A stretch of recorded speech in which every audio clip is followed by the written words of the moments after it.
Les agradecemos su presencia en esta sesión general académica correspondiente al jueves 18 de enero del año 2024. La dirección del hospital, su cuerpo de gobierno y la coordinación de enseñanza e investigación les dan la más cordial bienvenida a nuestro arranque de sesiones generales académicas. Bien, hoy es un día especial porque tenemos una sesión general con un invitado internacional. El tema de la sesión general es 10 pasos para implementar una unidad de ataque cerebrovascular, dado que el hospital forma parte de la red de hospitales que tiene este nuevo estrategia para salvar la vida de los pacientes y brindarles la mayor oportunidad de recuperar su función neurológica integral. Le voy a ceder la palabra a nuestra anfitriona de esta sesión, la doctora María del Rosario Sosa Martínez, quien es médico adscrito del Departamento de Neurocirugía, que nos va a presentar a nuestro profesor en este programa de trombectomía y trombolisis. Doctora Sosa, si es usted tan amable. Muchas gracias.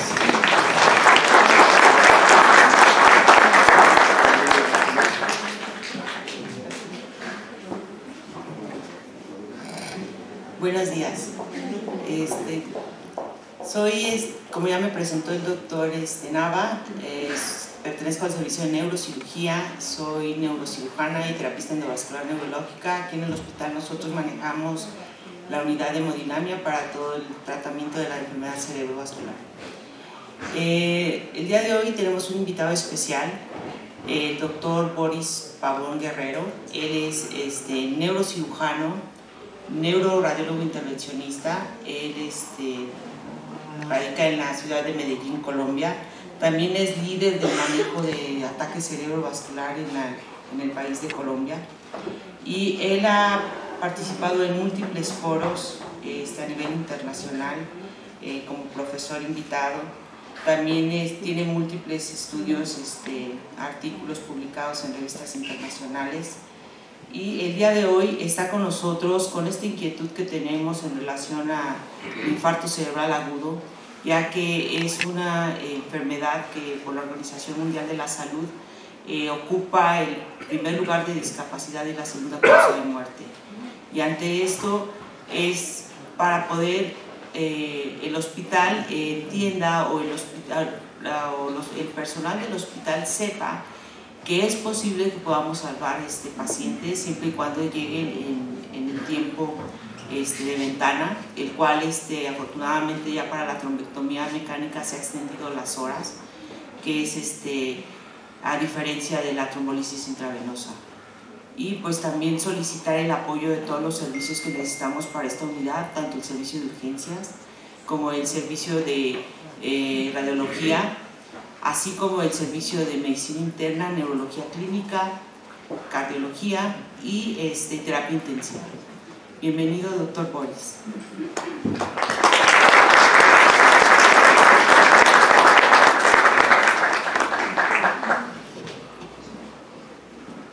Bueno, muy buenos días.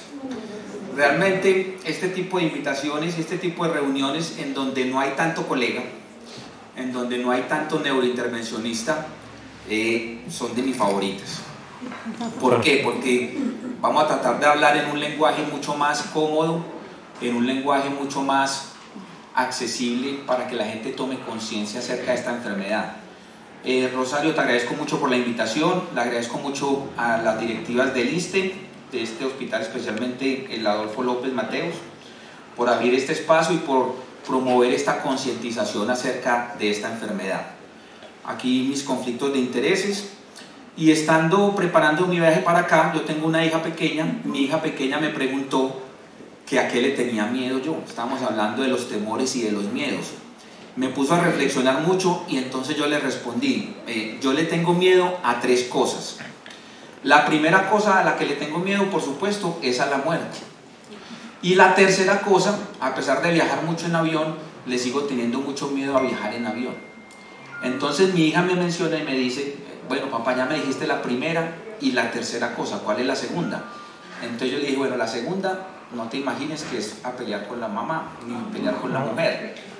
La segunda cosa a la cual le tengo mucho temor es a tener un stroke. El stroke no tiene discriminación. El stroke afecta a 1 de cada 4 personas. Como mencionaba la doctora Rosario, en muchos países representa la segunda causa de mortalidad, pero es indudable que puede estar en los primeros lugares de discapacidad a largo plazo.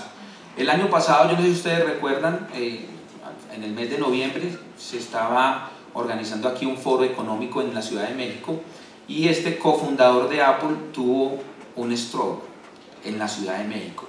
Afortunadamente, los mecanismos de atención y toda la cadena de atención funcionaron adecuadamente, fue un stroke menor y finalmente él pudo regresar a Estados Unidos, canceló obviamente su participación en el evento, pero esto es para indicarles que el SB o el EBC, como le dicen ustedes, no discrimina, ataca a cualquier tipo de persona. Y hoy estamos acá, en este hospital, en esta gran institución, en este magnífico auditorio, tratando entonces de elevar la conciencia acerca de esta enfermedad tan grave. Vamos a hablar hoy de muchos temas, les voy a dar mucha información acerca de la clasificación del stroke, cómo lo denominamos, qué tan importante o cuáles son los mecanismos para tratarlo, qué estrategias tenemos hoy en día desde el punto de vista endovascular y al final, como mencionaba la doctora, como titula esta charla, 10 tips and tricks o 10 consejos prácticos que yo creo que se pueden implementar en cualquier servicio y que les pueden ayudar a ustedes como organización y como institución a avanzar en el tema del evento cerebrovascular. Esta plática va a seguir el principio de Winston Churchill. Va a ser lo suficientemente larga para cubrir el tema, pero lo suficientemente corta para dejar el interés.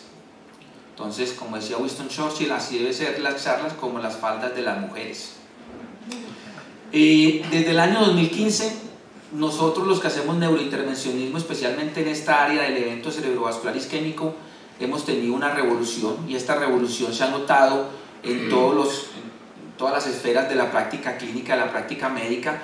Muchos de los que hacemos neurointervencionismo vivimos y crecimos con el evento hemorrágico, especialmente con los aneurismas, con las malformaciones, pero siempre teníamos la intención de ir por el grueso del pastel. El grueso del pastel es el evento isquémico, y el evento isquémico se intentaron muchas iniciativas tratando de introducir el manejo intervencionista del stroke, y tuvimos ciertos altibajos en donde no se lograba demostrar con la suficiente magnitud del poder de esta herramienta, pero finalmente en el año 2015 se publican 5 grandes estudios, lo que llaman los 5 grandes, y estos estudios lograron demostrar un nivel de evidencia, como vamos a ver a lo largo de la charla, un nivel 1A, es decir, el máximo nivel de evidencia para tratar los pacientes que tienen oclusión de vaso grande. Eso generó entonces un cambio de paradigma, no solo en la manera de pensar, sino en la manera de actuar frente a la enfermedad. Y ese cambio ha revolucionado la práctica de muchos servicios de neurociencias en el mundo, ¿sí? En América Latina recién estamos todavía absorbiendo toda esa información, tratando de procesarla, digerirla y haciendo eventos como este para poder organizar y estructurar mejor la atención del paciente con el evento cerebrovascular. En Colombia, para el año 2022, el evento cerebrovascular representó la segunda causa de mortalidad. Pero en México, la pregunta es: ¿de qué mueren los mexicanos? Obviamente ustedes son expertos en el tema. Está obviamente las enfermedades del corazón, tenemos aproximadamente, en comparación con Colombia, aquí tienen 18.632 muertes en el 2022, nosotros por ACV tuvimos casi 15.000, no estamos muy lejos, ¿sí? Realmente ustedes tienen una alta prevalencia de hipertensión, diabetes, enfermedad cardiovascular, pero muchas de las enfermedades que son catalogadas como cardiovasculares en última instancia también son muerte súbita por un evento hemorrágico o por un evento cerebrovascular, es decir, que hay una mala clasificación de la enfermedad y hay posiblemente un subregistro. Entonces, de todo este abanico de posibilidades de las que mueren los pacientes en México, nos vamos a concentrar específicamente en esta, en el evento cerebrovascular agudo.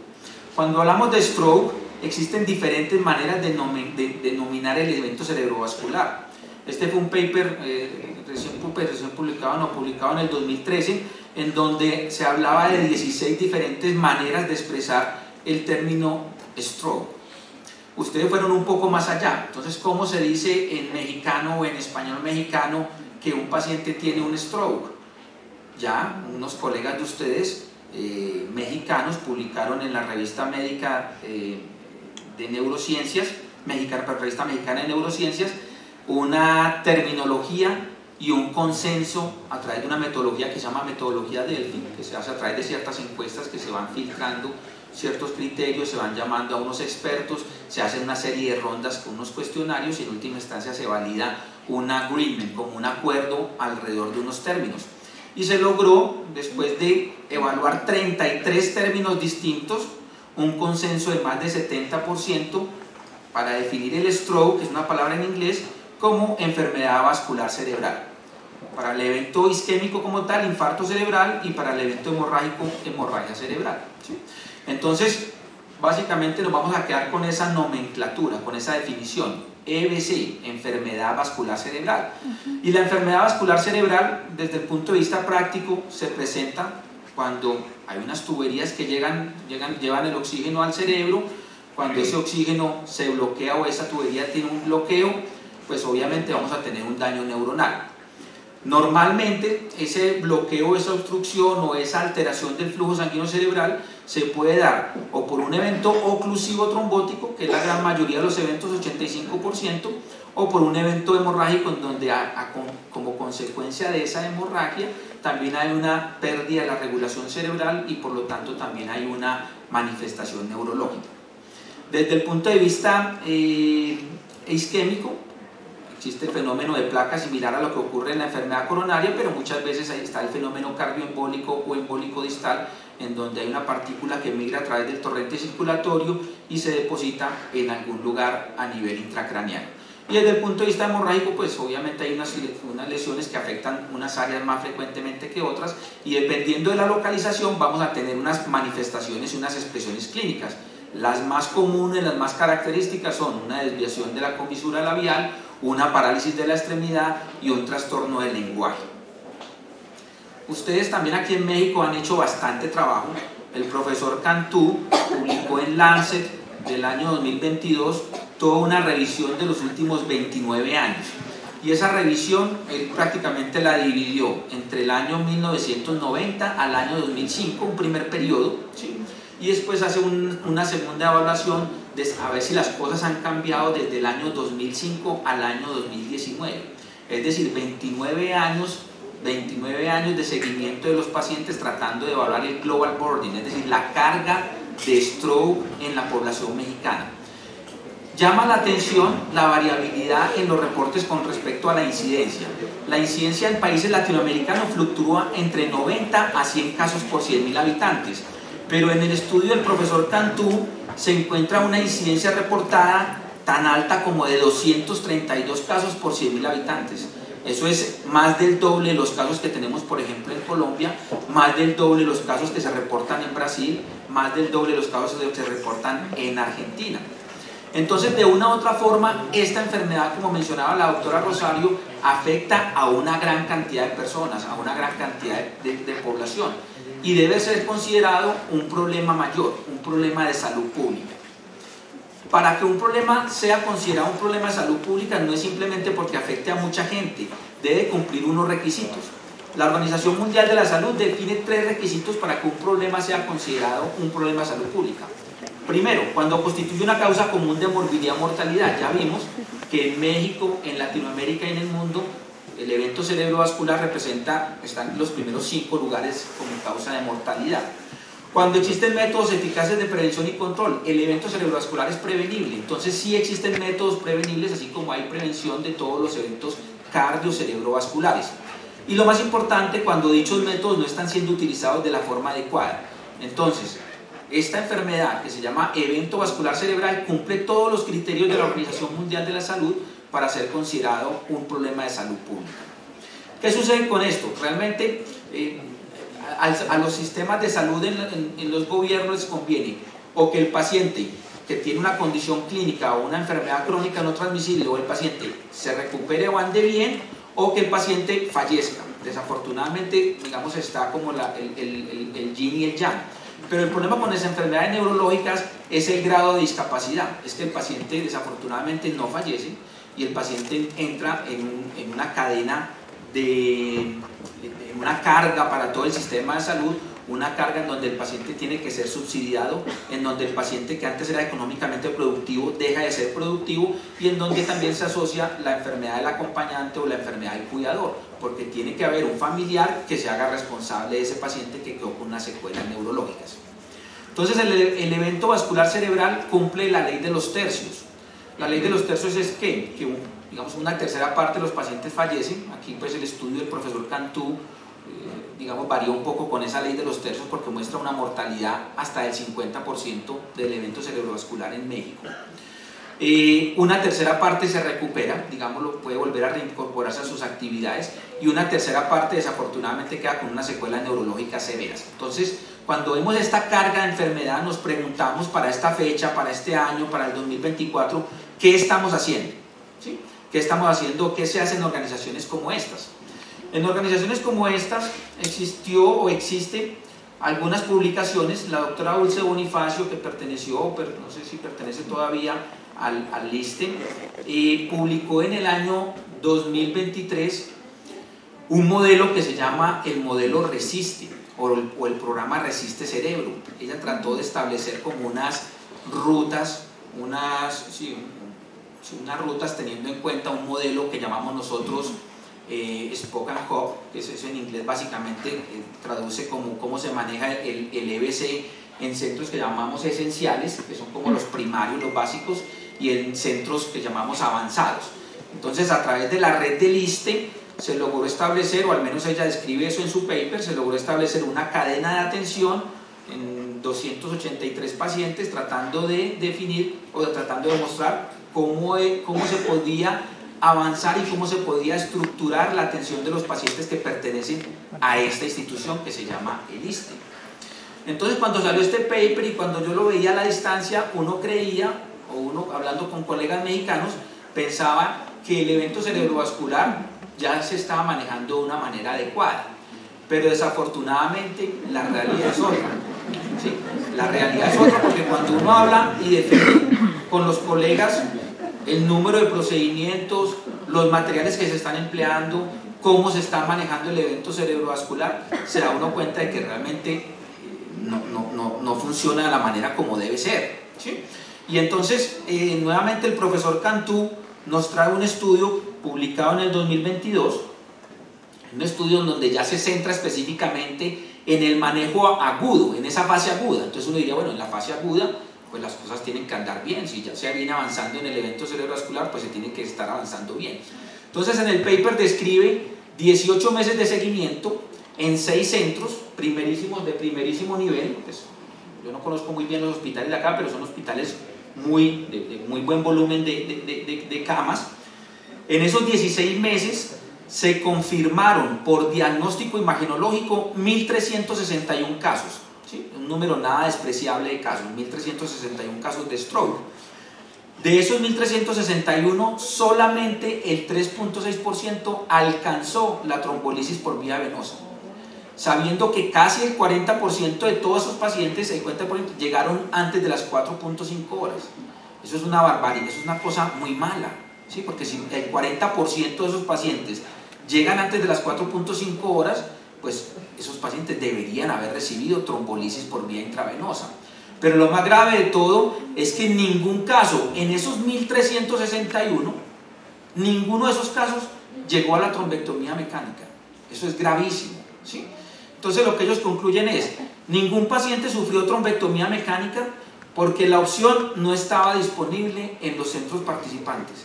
Y eso fue publicado, ahí está, en el año 2022. ¿Sí?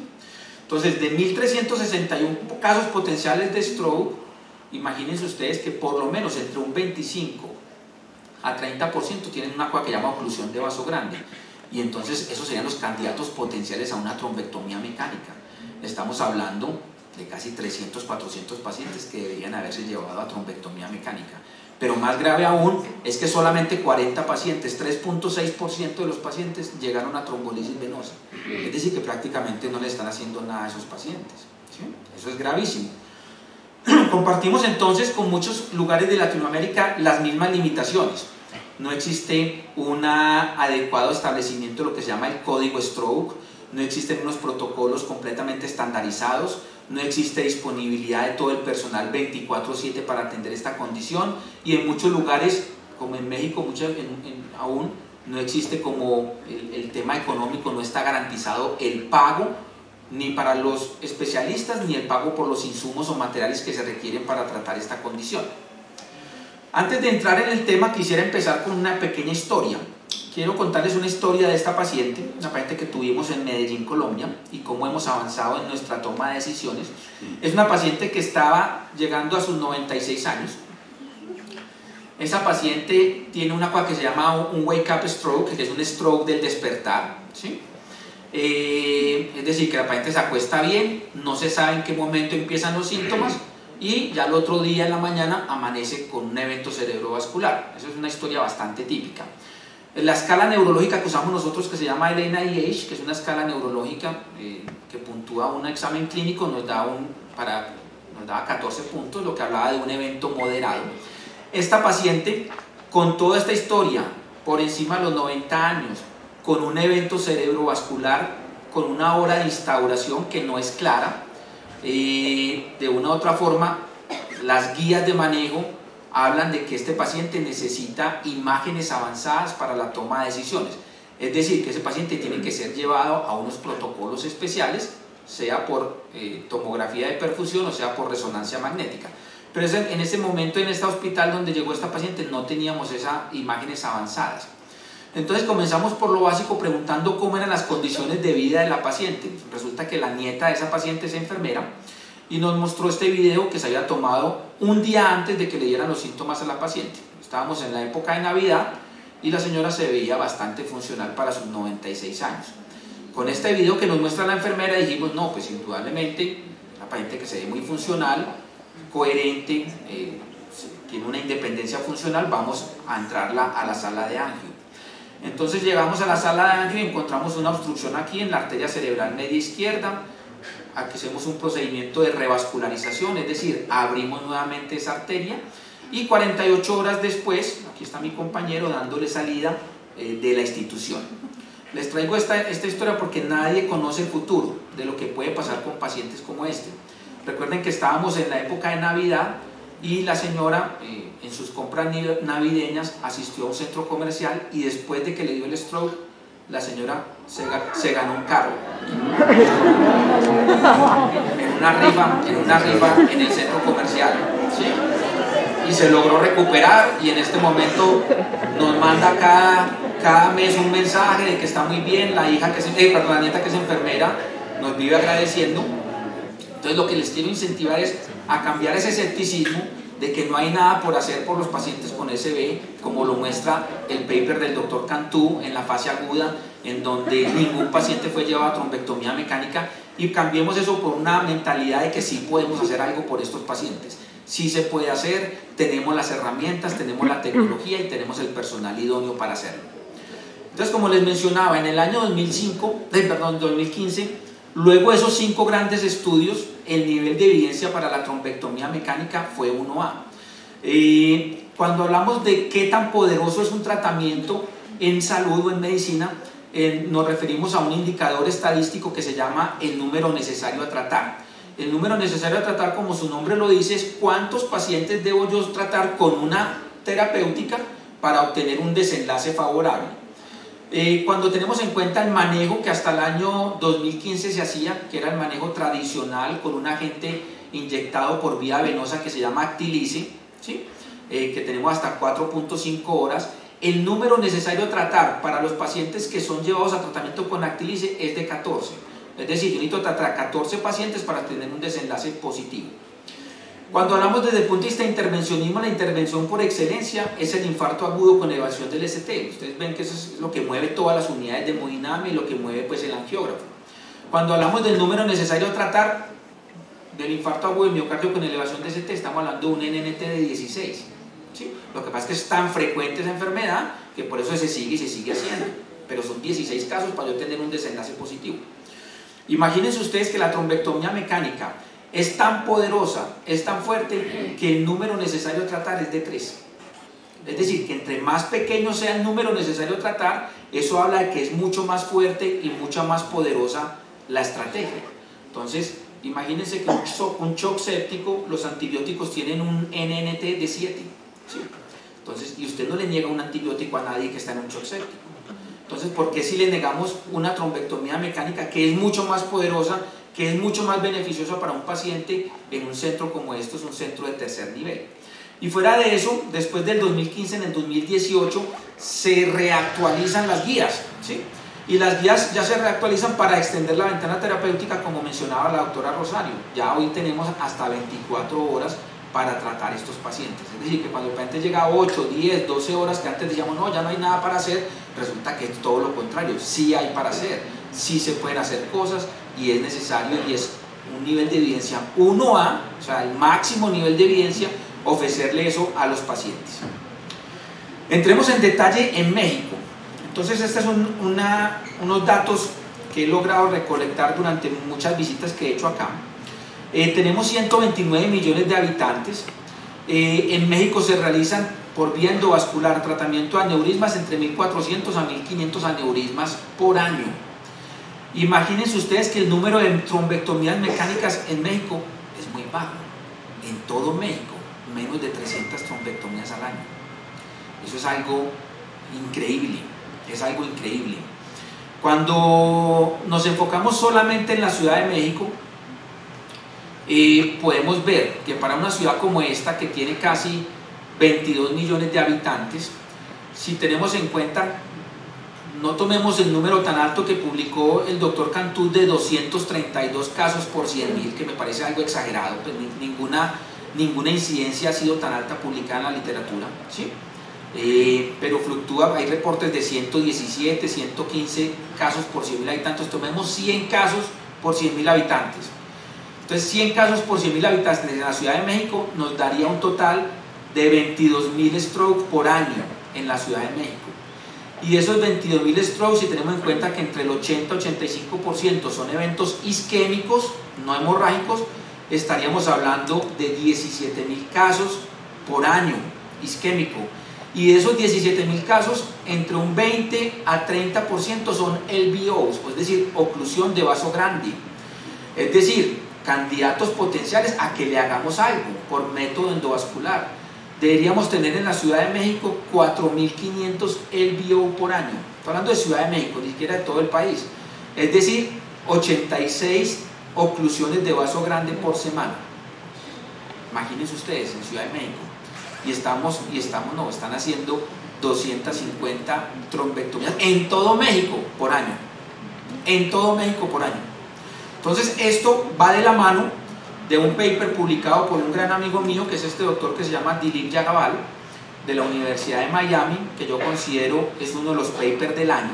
Ustedes, todo médico debería leérselo.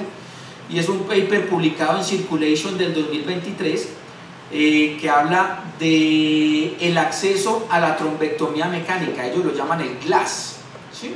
Global Access a Mechanical Thrombectomy, GLAS. Entonces, la gran conclusión es que el vaso está vacío, ¿sí? El vaso está vacío. ¿Por qué? Porque imagínense ustedes que ellos a nivel mundial, en 75 países, estudiaron estas tres variables: acceso a trombectomía mecánica, disponibilidad de operador que haga la trombectomía mecánica y disponibilidad de centro que haga la trombectomía mecánica. Ellos clasificaron, obviamente, los países de acuerdo a su nivel socioeconómico, en países de alto ingreso, high income o alto ingreso, de mediano ingreso y de bajo ingreso, ¿sí? Y miraron el número de trombectomías y el número de procedimientos por año, cómo quedaba la distribución, siendo el lugar más alto, el lugar con mejor acceso a la trombectomía mecánica, Australia, y obviamente países asiáticos y africanos, los lugares con menor acceso a la trombectomía mecánica. Pero cuando miramos esto en la gráfica y vamos a buscar el acceso a la trombectomía mecánica, vean dónde está México, ¿sí? Entonces, México hace parte de ese 30% de países en donde el acceso a la trombectomía mecánica es menor del 1%. ¿Qué tan grave eso? Siendo un país de ingreso medio, porque estos de color naranja que se ven acá son países con un ingreso per cápita medio, ¿sí? Entonces, si ustedes se ven, los de color naranja están más o menos aquí a la mitad de la tabla. solamente hay unos pocos al final de la curva, siendo de ingreso medio, entre ellos México. Y cuando miramos la disponibilidad de operadores en México y cuando miramos la disponibilidad de centros para trombectomía mecánica, también está muy alejado del promedio, muy alejado de la curva, ¿sí? Entonces nos debería dar pena, y cuando digo nos debería es porque Colombia no es que esté tampoco muy bien. Aquí cuando vemos a Colombia, pues Colombia está por acá, ¿sí? Colombia la tenemos, estamos aquí, Colombia, más o menos a nivel de Chile, de China, de Vietnam, ¿sí? Pero de una u otra forma nos debería dar pena. Entonces la gran conclusión del GLASS, que es este estudio que les menciono, fue lo siguiente: a nivel mundial, el acceso a trombectomía mecánica promedio a nivel mundial, si agarró todos los 75 países que fueron estudiados, también da pena, fue muy bajo, fue 2.79, ¿sí? Es decir, menos del 3% de toda esa población tuvo acceso a trombectomía mecánica. 27% de los países, es decir, casi una tercera parte, menos del 1%, que es donde está México, menos del 1% de los países de esa población tiene acceso a trombectomía mecánica. Y 10% de los países tiene cero acceso, cero, ¿sí? Imagínense ustedes que la diferencia entre el país de mejor acceso, que fue Australia, versus el país de menor acceso, hay una diferencia de 460 veces de diferencia en que el paciente pueda acceder. Eso es una diferencia gigantesca. Entonces, como dice ahí, los determinantes más significativos para el acceso a la trombectomía mecánica son el Producto Interno Bruto, que es un indicador económico, es decir, el gasto lo que le vale un ciudadano al Estado, ¿sí? La existencia o no de escalas de evaluación prehospitalaria, porque muchas veces esas escalas no están disponibles, ¿sí? Y la disponibilidad tanto del operador que haga la trombectomía mecánica como del centro que haga la trombectomía mecánica, ¿sí? Entonces, cuando uno muestra que el vaso está vacío o que el GLASS está vacío, uno se pregunta, ¿por qué si tenemos una enfermedad que tiene un tratamiento con un NNT de 3, que tiene un nivel de evidencia 1A, que podemos hacer tratamiento hasta las 24 horas y que está disponible en México?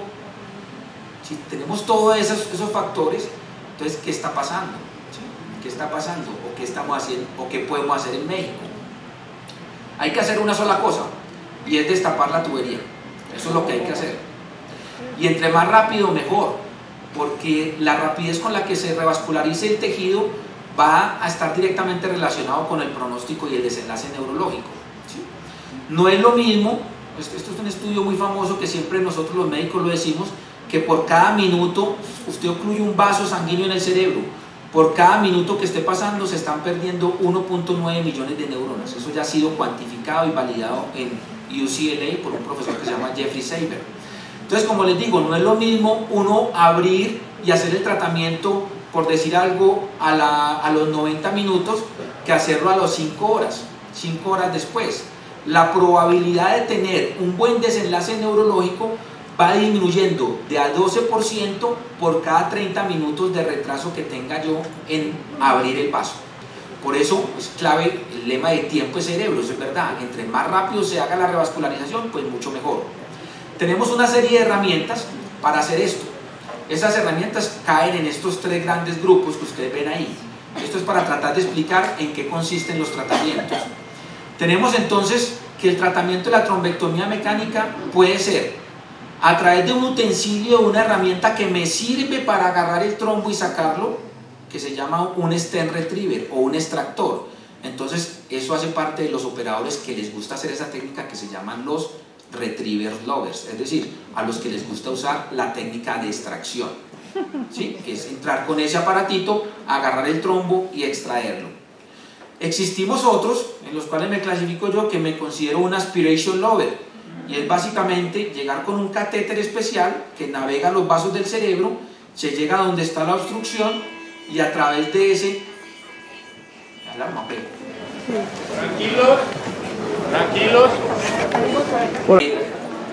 Veníamos hablando de las diferentes modalidades de tratamiento Les decía que yo me consideraba un aspiration lover, pero hay gente que utiliza técnicas combinadas, es decir, utiliza esa herramienta para extraer el trombo, pero a la vez de forma simultánea utiliza la aspiración. Esa técnica se llama técnica solumbra o técnica combinada, en donde pues, se utiliza el extractor y a la vez un catéter que utiliza aspiración. Aparte de esas tres técnicas que hemos mencionado, hoy en día aparece una nueva, que es tratar de llegar a vasos de un calibre mucho menor. Como les mencionaba anteriormente, el poder de la trombectomía mecánica ha sido muy bien establecido en lo que llamamos oclusión de vaso grande, pero los vasos distales o vasos medianos también pueden ser tratados con una herramienta que también la tenemos disponible, que también la hay acá en México disponible, y es poder llegar a destapar vasos mucho más pequeños que están produciendo un déficit neurológico muy selectivo. Es decir, usted tiene un paciente que está muy bien desde lo motor, pero tiene un problema de lenguaje, es decir, está fásico. La fascia es una situación neurológica muy compleja, ¿sí? Entonces, si usted tiene un paciente con una fascia, ese paciente hay que hacer todo lo posible para que recupere el lenguaje. O usted tiene un paciente que está muy bien, pero por lo demás no mueve una mano, pero resulta que el hombre es músico, resulta que él es pianista. Pues ese tipo de casos muy seleccionados, en donde la oclusión no es de un vaso grande, sino es de un vaso distal o de calibre mediano, también pueden ser tratados con este nuevo dispositivo. Tenemos un problema a pesar de todo lo que hacemos, y es que tenemos o una captura incompleta o una fragmentación del trombo. Es decir, que hasta en un 40% de los casos, cuando estamos haciendo una trombectomía, parte de ese trombo que estamos sacando puede irse o al mismo territorio o a un territorio nuevo y producir como una, digamos lo que llamaríamos un trombo en regadera, es decir, una dispersión de esa carga trombótica. Para evitar eso, entonces, existen también unas técnicas que están desarrollándose, que son las técnicas de protección, es decir, se aspira, pero teniendo unos sistemas tipo filtro para evitar que el trombo migre de forma distal. Entonces también hay tratamientos para eso. El ejemplo típico de un stent retriever es este. Esta es una paciente joven de 28 años que viene con una tomografía donde no se ve ningún infarto, viene con una angiotomografía en donde se observa una oclusión aquí a nivel de la arteria cerebral media. Aquí le estamos pidiendo a la paciente que diga su nombre, no es capaz de responder, le decimos que mueva el lado derecho,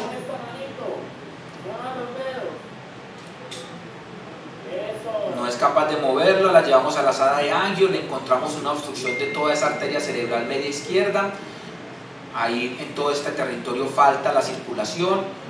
Entonces subimos, eso es como nosotros lo vemos en el aparato que utilizamos que se llama angiógrafo, subimos una guía primero, ahí subimos una cosa que se llama un catéter, ¿sí? Ahí liberamos nuestro dispositivo, que es un dispositivo que nosotros le vemos son las marcas, no es que lo veamos en toda su totalidad, vemos son unas marcas que son radioopacas. Esas marcas radioopacas tienen unas características para ubicar el trombo, ¿sí? En ese momento extraemos, después de 5 minutos, el dispositivo, lo alamos, ¿sí? Lo extraemos y obtenemos una revascularización, como ustedes ven acá, completa, con una mejoría en toda la circulación, ¿sí? Aquí se ve, siempre hay que hacer controles dinámicos para ver cómo está la circulación y que no haya ningún stop, no haya ningún freno en la circulación. Y 24 horas después, la misma paciente ya dice el nombre.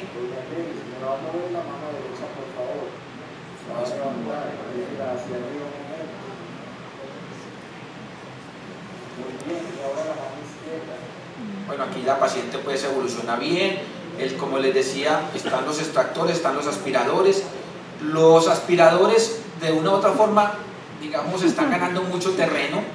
Es un poco más sencillo. Si uno al primer intento no tiene el trombo, pues es mucho más fácil volver a subir el catéter y reacceder a la lesión. Entonces muchos de los que hacemos neurointervencionismo nos encontramos en este punto. Entonces básicamente este es un ejemplo clásico en donde está la arteria cerebral media aquí hiperdensa. En la sala de angiografía encontramos esta carga trombótica, un trombo en todo este segmento. Aquí noten ustedes, este es como se ve el catéter, aquí estamos subiendo el catéter, aquí sube el catéter empujándolo simplemente sin necesidad de ninguna guía, ¿sí? Él va transcurriendo a lo largo de la anatomía cerebral. Llegamos a donde está la obstrucción, aquí se ve el stop, el trombo, y empezamos la aspiración. Noten ustedes eso que se ve negro, ese contraste. Cuando nosotros aspiramos el contraste es porque algo ya lo hemos engullido, no sé cómo, capturado, ¿sí? Aspirado, y estamos con una revascularización completa. Entonces, cuando hablamos de la trombectomía mecánica, estamos hablando de una herramienta muy poderosa, como les he mencionado anteriormente. Este es uno de los gurús, por no decir el más, en el manejo del evento cerebrovascular. Es un médico latinoamericano brasilero, pero trabaja en la Universidad de Pittsburgh. Se llama Raúl Nogueira, puede ser como el hombre que más ha escrito al respecto. Y el hombre dice muy claramente: uno debe tener una razón muy poderosa para no tratar a cualquier paciente. Es decir, que no se le debe negar el acceso a la trombectomía mecánica a ningún paciente. Por supuesto que muchas veces dudamos si llevar el paciente o no a la sala de angiografía, si cumple o no con ciertos criterios, si el paciente vamos a tener una cosa que se llama una revascularización fútil, es decir, que no le va a servir para nada, o que por el contrario va a tener una transformación hemorrágica. Aquí lo más importante es partir de nuestro principio básico de primero no hacer daño, y debemos reconocer que es mucho más probable que hagamos daño al no ofrecerle el tratamiento al paciente que al ofrecerse, ¿sí? Entonces eso nos vemos muy frecuentemente en la práctica clínica, enfrentados con esa situación de un paciente que llega, que ya tiene un infarto establecido, y que muchas veces los mismos colegas de urgencias o los colegas de neurología dicen: no lo lleven porque es que entonces se va a transformar y va a tener un hematoma. Entonces nosotros siempre le decimos, los que hacemos intervencionismo, es cambiar un color por otro. ¿Usted qué prefiere, un color negro o un color blanco? ¿Sí? El color negro es porque un infarto isquémico te va a dar un área hipodensa negra o un infarto. Si tenemos un chance de recuperar algo de ese tejido, pues ese paciente hay que llevarlo a la sala de trombectomía. Pero por supuesto que existen como ciertas limitaciones. Entonces es donde aparecen por parte de los radiólogos, de los neurólogos, de los médicos de urgencia, una serie de prerequisitos para ver si el paciente puede ser llevado a trombectomía o no. Entonces la pregunta clave aquí es: ¿necesitamos realmente esto? ¿Necesitamos que todos estos pacientes lleguen al resonador? Para resumirlo muy rápidamente, no necesitamos llevar al paciente al resonador, ¿sí? Necesitamos sí balancear muy bien la información que yo puedo obtener en el resonador versus el tiempo que voy a perder mientras llevamos el paciente en la camilla, el paciente que se excita, que está con hipoxia, que no colabora, que en el resonador se va a mover, ¿sí? Que el tecnólogo del resonador no va a saber cómo hacer ese paciente. Entonces ahí lo que hacemos es perder tiempo. Nosotros en Latinoamérica enfrentamos muchas veces esa tormenta perfecta. Esa tormenta perfecta es la siguiente: un paciente que tiene una sospecha de stroke o de EBC, como dicen ustedes, ¿sí? Que la última vez que fue visto bien, como dicen las siglas en inglés, es last time see well, como la última vez que se vio bien el paciente fue hace más de 6 horas. Algún familiar dice: no, eso fue ayer a las 8 de la noche. Se le hace una tomografía simple y se le hace un angiotac, que eso sí está disponible en la mayoría de centros, y se encuentra que tiene un LVO, un vaso grande, pero no se tienen los estudios avanzados, es decir, no se tiene ni perfusión por tomografía ni resonancia magnética. Entonces la pregunta es: ¿qué hacer? Sí, ese es el pan nuestro de cada día. Durante muchos años, desde el año 2015, yo diría que hasta el año 2022, los que hacemos intervencionismo, los colegas de neurología y los colegas de los servicios de urgencia eran obsesionados con las guías, ¿sí? Las guías son, como su nombre lo dice, son unas guías, son para orientar ciertas conductas, pero no deben tomarse de forma absolutista. Entonces, si fuera por las guías, un paciente que llega a esas características y no se tienen imágenes avanzadas, pues en teoría no se debería hacer, ¿sí? Entonces por eso es que muchos pacientes no terminan haciéndose, porque dicen: no, es que no cumple los criterios de 2 estudios grandes que se llaman el Down y el Diffuse 3, que son unos estudios muy importantes que marcaron unos criterios, pues son criterios imagenológicos, ¿sí?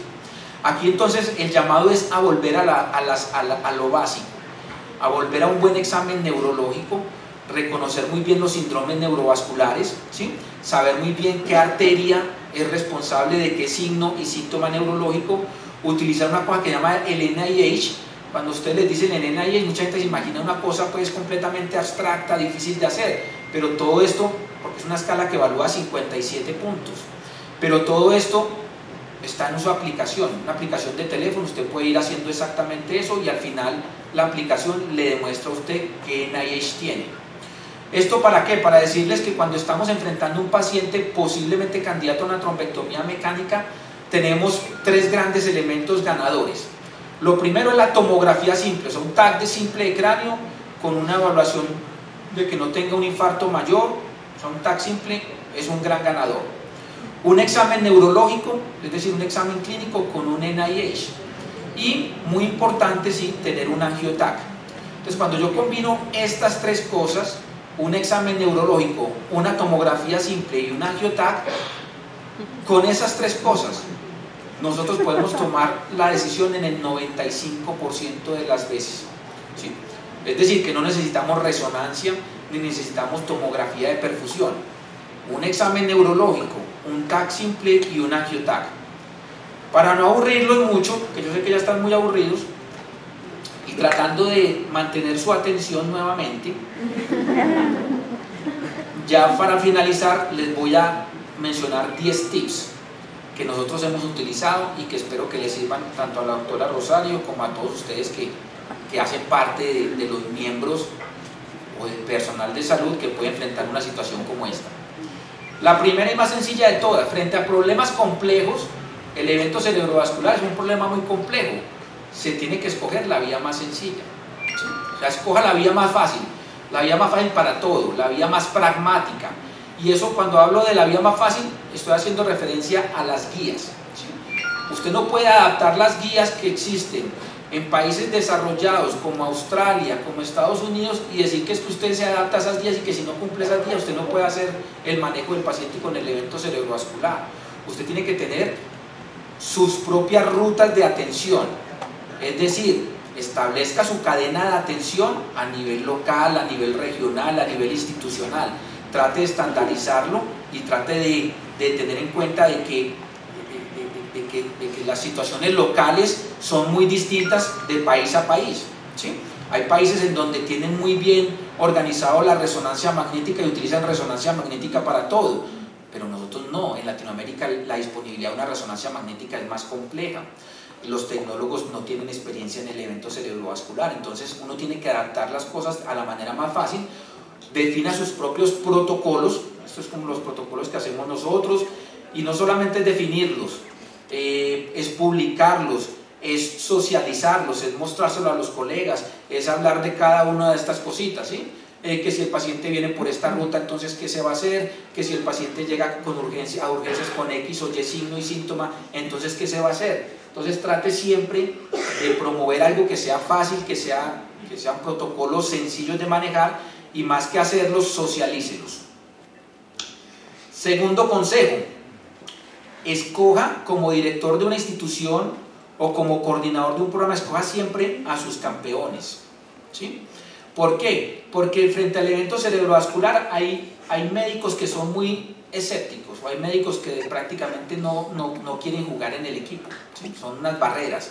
Entonces uno tiene que mirar cuáles están comprometidos y cuáles no con el manejo del evento cerebrovascular, porque aquí sí que se necesita compromiso. Esto no es mucho ni siquiera de un tema económico ni un tema salarial, es de otro tipo de compromiso que se requiere. Entonces identifica a los campeones y que esos campeones sean los responsables de hacer comunicación, educación e información.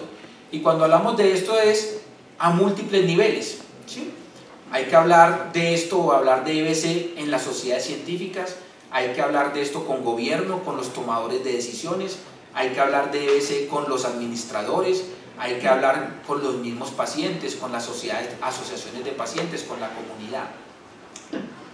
Tercer tip: usted tiene que tener una marca, ¿sí? El programa suyo, así como a mí lo que ustedes tenían, o no sé si existe todavía, de Resiste Cerebro, generó resistencia en los colegas, ¿sí? pero tenía una marca, tenía una identidad. Entonces ustedes, todo programa alrededor del EBC tiene que tener una marca, un logo, unos colores, algo que lo identifique. Nosotros en Colombia o en Medellín tenemos este programa que se llama Rápido, y este programa Rápido lo que intenta de una u otra manera es que todos los que están alrededor del manejo del EBC hagan que ese carrito stroke se mueva y funcione de forma rápida. Y cuando hablamos de rápido, eso tiene un sentido. Entonces, rápido significa una red, porque esto tiene que funcionar en red. No es que una sola institución haga trombectomía mecánica y ya. No, eso tiene que ser un concepto de red. Entonces, esta es una red de atención de pacientes, obviamente, que tienen infartos o derrames, porque en Colombia todavía se utiliza el término derrame para el evento hemorrágico, de forma oportuna. Entonces, este es el programa que tenemos nosotros, el programa Rápido, una red de atención de pacientes con infartos y derrames de forma oportuna.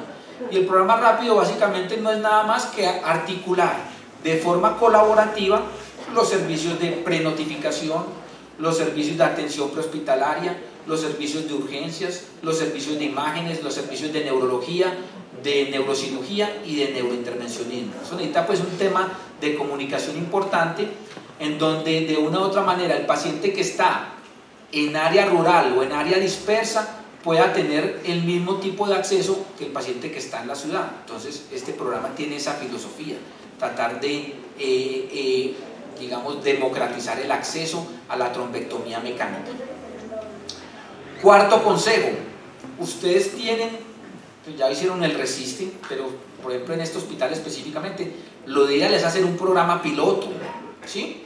Un programa piloto, y ese programa piloto tener un centro bien, digamos, específico asignado y un coordinador, ¿sí? Y ese coordinador y ese programa piloto tiene que encargarse de los datos, ¿sí? Porque no tenemos información disponible, no hay datos disponibles, y resulta que lo que no se mide no se puede mejorar. Entonces ustedes tienen que obsesionarse con las métricas. Cuando ustedes ven que se miden los tiempos, que el tiempo puerta aguja, que el tiempo puerta TAC, que el tiempo puerta revascularización, hay 11 tiempos distintos para medir en el evento cerebrovascular, pero yo considero que esos 11, 2 son importantes. Hay 11 según las guías, pero usted con 2 tiempos que mida puede evaluar 2 cosas. Un primer tiempo que se llama puerta TAC, significa desde que el paciente llega a la puerta de la institución a que se le hace el TAC. Con ese tiempo puerta TAC usted está evaluando cómo funciona su parte administrativa en urgencias, cómo funcionan los médicos de urgencia, lo que llaman el triage, ¿sí? Cómo funcionan las imágenes diagnósticas, es decir, usted está evaluando la fase hiperaguda con el puerta TAC. Y el otro que usted tiene que evaluar es el tiempo TAC revascularización. ¿Por qué? Porque eso le está hablando a usted de todo el proceso, cuánto tarda desde que el paciente tiene un diagnóstico confirmado por imagen hasta que se revasculariza. Entonces ahí usted está evaluando todo el equipo de neurointervencionismo, los tecnólogos de la sala, el tema de transporte del paciente a la unidad de angio y por supuesto la habilidad del intervencionista para abrir el vaso. Entonces esos 2 tiempos, el puerta TAC y el TAC revascularización, son los claves. Y el coordinador tiene que estar dispuesto a interactuar con todos sus colegas, es decir, tiene que ser una persona muy resistente. ¿Por qué? Porque tiene que resistir las quejas, las críticas, los llamados de atención de todo el equipo alrededor del evento cerebrovascular, no solamente de los colegas neurointervencionistas, sino de todos los otros colegas. Quinto consejo, entienda el FAST en español. Eso básicamente, ¿a qué le hago referencia aquí? Ustedes saben que en lenguaje anglo este tema del FAST y el BFAST es muy poderoso. Usted llega a cualquier institución de salud anglo y dice BFAST, inmediatamente la enfermera, el técnico, el médico tienen interiorizado qué significa la F, qué significa la A, qué significa la T de tiempo, ¿sí? Nosotros hacíamos esto, en Colombia poníamos esto en los ascensores, en los pasillos, en los computadores, pero después de una semana le preguntábamos a alguien qué significaba la A y el nivel de bilingüismo es muy malo, ¿sí? O sea, la gente no tiene esa capacidad de recordación. Esa palabra fast o bifast es muy poderosa en inglés, pero no en español, ¿sí? Ustedes tienen aquí una estrategia distinta, me ha parecido curiosa, ¿sí? No sé si ustedes la usan, si no la usan, en última instancia se está tratando de evaluar prácticamente como los mismos parámetros, y es la estrategia del camaleón. A mí en lo personal me parece confusa, ¿sí? Me parece que un camaleón no tiene nada que ver como con el evento cerebrovascular, entonces no sé por qué, de dónde salió eso, no lo veo bien, ¿sí? Pero pues obviamente creo que ha habido difusión, y en el metro y en lugares públicos han tenido difusión, pues si ya está posicionado en la mente de la gente, pues síganlo usando. Pero yo pienso que hay que pensar en otras cosas. ¿Cómo adaptar esa palabra tan poderosa que es fast en español? ¿Sí? Si fast es rápido, ¿por qué no utilizamos el mismo rápido? Con una escala que usted sea simplemente llenar. El paciente ríe, el paciente abraza, sí o no, el paciente pronuncia, el paciente está inconsciente, el paciente tiene problema del balance, está descoordinado, actuar rápido. Estos son simplemente, esta es la iniciativa que usamos nosotros en Colombia. ¿Por qué? Porque vemos que si el paciente ríe, estamos evaluando la cara, si el paciente abraza, estamos evaluando los brazos, si el paciente pronuncia, estamos prácticamente, es un equivalente, y nosotros ya la validamos, hicimos una validación epidemiológica para ver si esta escala tenía utilidad o no, y nos fue bastante bien, con un valor predictivo positivo por encima del 81%. Sexto consejo, es el momento de cambiar, ¿sí? Si seguimos con el mismo pensamiento, pues vamos a tener los mismos resultados. Entonces cuando decimos es tiempo de cambiar, esta es clave, es de mis favoritas. Y es que la gran mayoría de la gente, cuando uno empieza un proyecto o un programa, la gran mayoría de la gente dice, no, es que viene el programa del EBC, eso necesitamos aquí tecnología, resonancia, angiógrafo, especialistas, ambulancia con tomografía en el interior, ¿sí? Entonces se cree que todos estos programas y proyectos requieren o demandan primero energía y segundo mucha infraestructura y mucho presupuesto, pero no es así.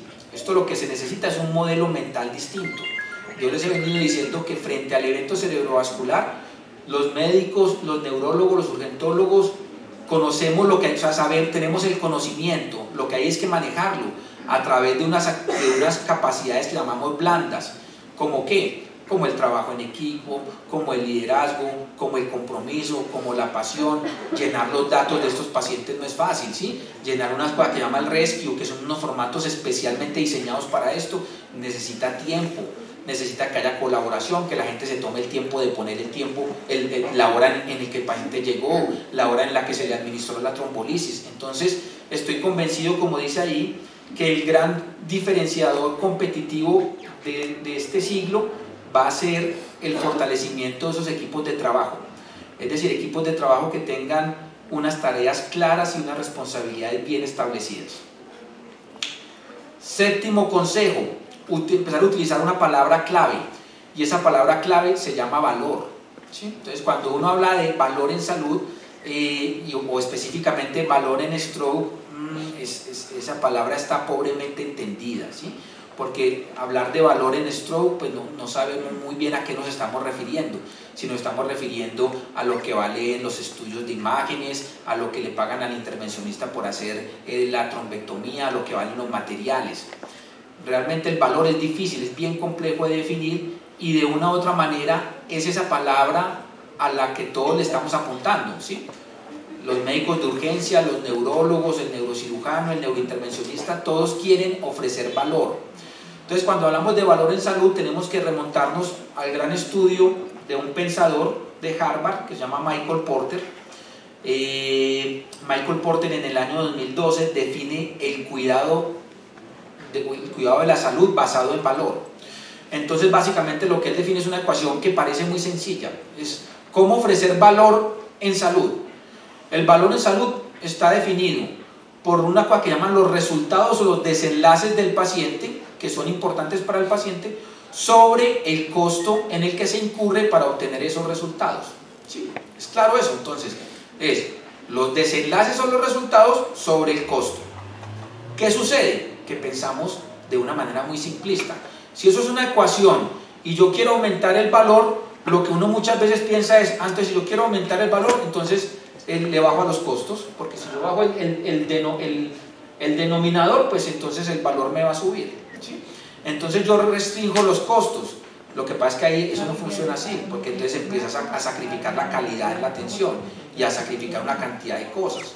Entonces, tradicionalmente, muy bueno que estén aquí los administradores del hospital, entre el médico clínico y el administrador tenemos un gap, porque no hablamos el mismo lenguaje, ¿sí?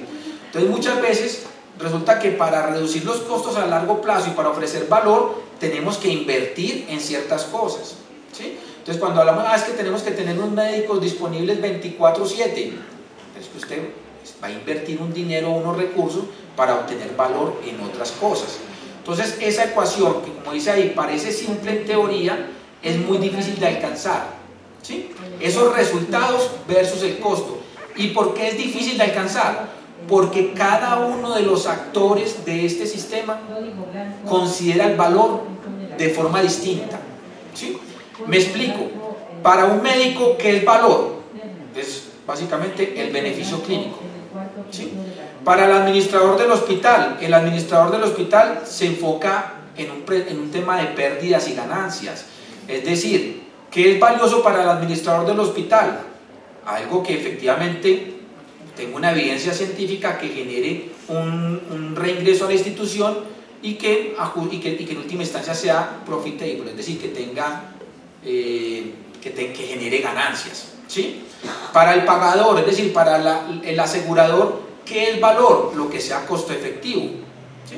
Pero para el paciente, ¿qué es lo que realmente le importa? Al paciente no le importa si usted sabe mucho, si usted no sabe mucho, si usted le utilizó la última tecnología. Al paciente le importa tener calidad de vida, es decir, que usted le ofrezca seguridad, eficacia y con un bajo riesgo, ¿sí? Entonces el concepto de valor para cada uno es distinto.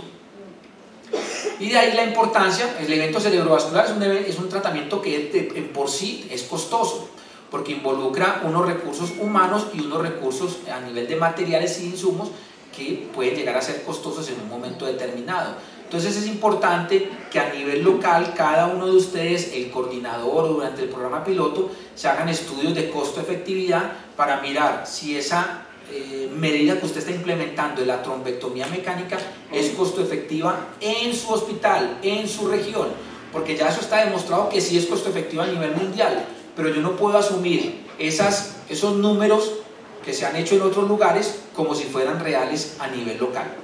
Entonces es una necesidad hacer esos estudios. Punto número 8, ya para ir terminando. Hay que ser rebeldes, ¿sí? Hay que construir equipos de rebeldes. Les recomiendo este libro a todos ustedes, se llama Ideas Rebeldes.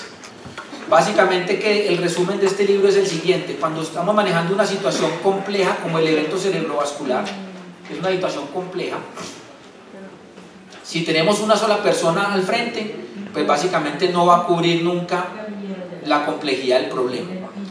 Si tenemos un jefe de servicio y ese jefe de servicio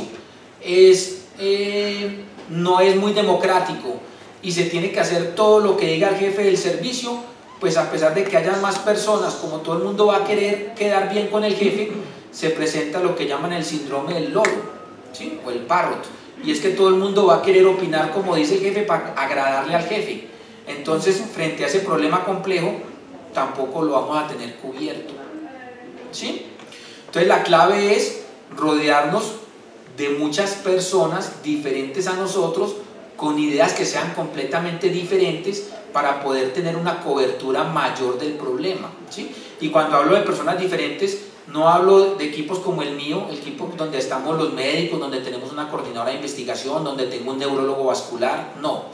Estoy hablando de cosas un poco más avanzadas, en donde tengamos gente desde la parte administrativa, gente desde informática, gente desde investigación, y gente de ingeniería, ¿sí? O sea, aquí necesitamos todo un equipo distinto alrededor del evento cerebrovascular para que este modelo avance y uno pueda ver los resultados de una forma mucho más rápida y mucho más sólida. Punto número 9. Recuerden siempre que el enemigo es el trombo, ¿sí? El trombo es el enemigo. El enemigo desafortunadamente entre nosotros somos nosotros mismos, ¿sí? ¿Por qué? Porque mantenemos una lucha constante en que es que este paciente es de neurología vascular y entonces que este paciente lo manejo yo, y yo siento que a muchos neurólogos les conviene quedarse con el paciente 15 días hospitalizado y secuelado para después manejarlo en la consulta otros años, ¿sí? En vez de referenciarlo al endovascular, o el endovascular a su vez le quiere meter el catéter a todo el mundo, ¿cierto? Entonces tenemos francamente un problema de comunicación inmenso. ¿Por qué? Porque cada uno está pensando con el ego, ¿sí? Entonces despojarnos un poquito del ego es clave. Y número 10, hacer alianzas estratégicas, ¿sí? Alianzas estratégicas. Aquí tengo en la foto una foto al doctor Callejas, que muchos de ustedes conocen, que está al frente de AMEVASC, que es la Asociación Americana de Ataque Cerebrovascular, haciendo un convenio con la American Stroke Association. Esto fue el año pasado durante el Stroke Conference, que es una de las reuniones más importantes alrededor del stroke, y se estableció como un convenio, una alianza para mejorar el cuidado del paciente. Ese tipo de alianzas son buenas promoverlas, ¿sí? Alianzas como la que les decía yo del GLASS o el MT 2020, que es digamos, la iniciativa Mechanical Thrombectomy 2020, ¿sí? La iniciativa ANGELS, que muchos de ustedes la conocen, también promovida por Beringer. Todo este tipo de iniciativas hay que hacerlas, hacer mucho networking, hacer trabajo colaborativo, vincularse a los programas de certificación de centros avanzados de ACV. Hoy en día tenemos desde la Organización Mundial de Stroke todo un tema de certificación de centros, no es difícil aplicar a eso. Prácticamente se manda una lista de chequeo, si usted cumple el 75% se certifica, y el 25% restante tiene un plazo hasta de 2 años para irlo cumpliendo, y no son cosas complejas ni son cosas que se requieran pues una tecnología avanzada, no, se requiere la persona que esté dedicada, unas camitas, unas unidades de imágenes básicas, o sea, no se requiere mucha complejidad para usted entrar en la ola de la certificación.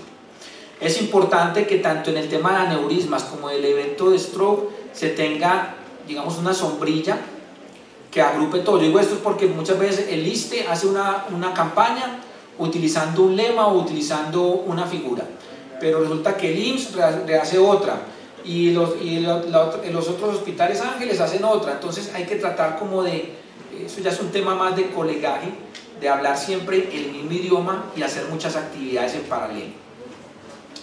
Ya para finalizar, ustedes como mexicanos involucrados en el evento cerebrovascular, se llama stakeholders, es como actores o como todos los participantes, por así decirlo, de algo neurovascular, es decir, desde la enfermera, desde el médico que hace la prenotificación, desde el médico que hace el triaje, desde el superespecialista como la doctora Rosario, ¿sí? Ustedes tienen 3 opciones. La primera opción es negarse, resistirse, decir pues que esto no sirve para nada, ¿sí? Que esto pues prácticamente déjelo así porque así hemos trabajado durante los últimos 50 años, ¿sí? Casi que ser una oposición, digámoslo así. La segunda es estar en la zona de confort y decir, no, yo soy un neurólogo, a mí me siguen llegando mis pacientes con EBC, los sigo manejando durante 15 o 20 días y no se metan con mis pacientes. Esa sería la otra. Y la tercera es tratar de avanzar e intentar constituir programas, unidades de stroke. La pregunta aquí es, ¿qué puede ser más fácil para usted, para cada uno de ustedes? Si la primera, la segunda o la tercera opción.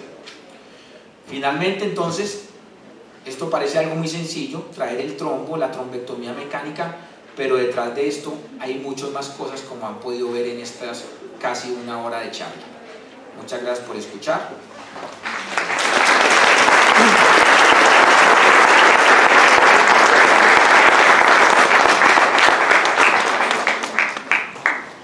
Muchas gracias, maestro. ¿Preguntas? ¿Alguien quisiera hacer alguna pregunta o comentario para nuestro ponente de este día? Doctora, adelante. Sin pena, si hay dudas. Muchas gracias por la presentación, realmente es un tema apasionante y yo quiero felicitarlo porque usted tiene unas estadísticas pues muy buenas, y solamente quisiera yo comentar, vi las estadísticas que tiene en esa presentación y algo que veo es que probablemente sí haya un subregistro. Creo que ahora que vienen estas nuevas generaciones que tienen todas las herramientas, ya en México se va a hacer unos registros más cercanos a lo que realmente pasa.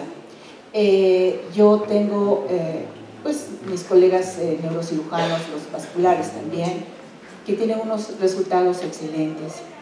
Y aparte de eso, pues también felicitarlos a ellos porque no es un trabajo tan sencillo. O sea, les admiro mucho a ustedes por esa área.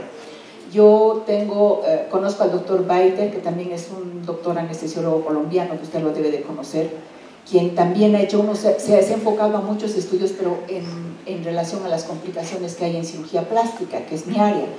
Entonces, cuando yo escucho hablar al doctor, él tiene una información increíble que ha recopilado de varios países y eso es lo que nos hace tener, ¿no? Lo que queremos es salvar la vida de los pacientes. Sin embargo, no estamos exentos de complicaciones, pero esta es una plática que sí nos da una visión más amplia y pues solamente felicidad. Gracias. Muchas gracias.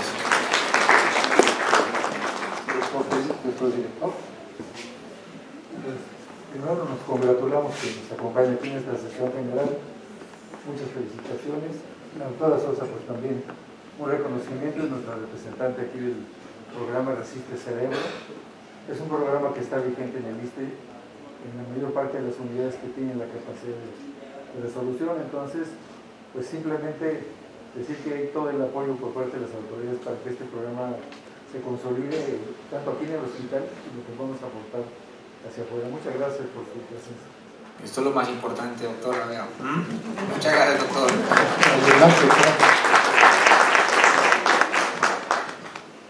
Albert, te agradezco mucho que hayas acudido a esta sesión para poder interesar a toda la persona de que esto se puede hacer y esperamos que lo logremos en algún momento. Espero que me vuelvas a invitar aquí ya para ver los resultados. Muy bien, pues si ya no hay más comentarios o preguntas, a nombre de la dirección del hospital entregamos un reconocimiento al doctor Boris Pavón Guerrero por su excelente conferencia en la sesión general académica. Además, la experiencia de la alarma sísmica.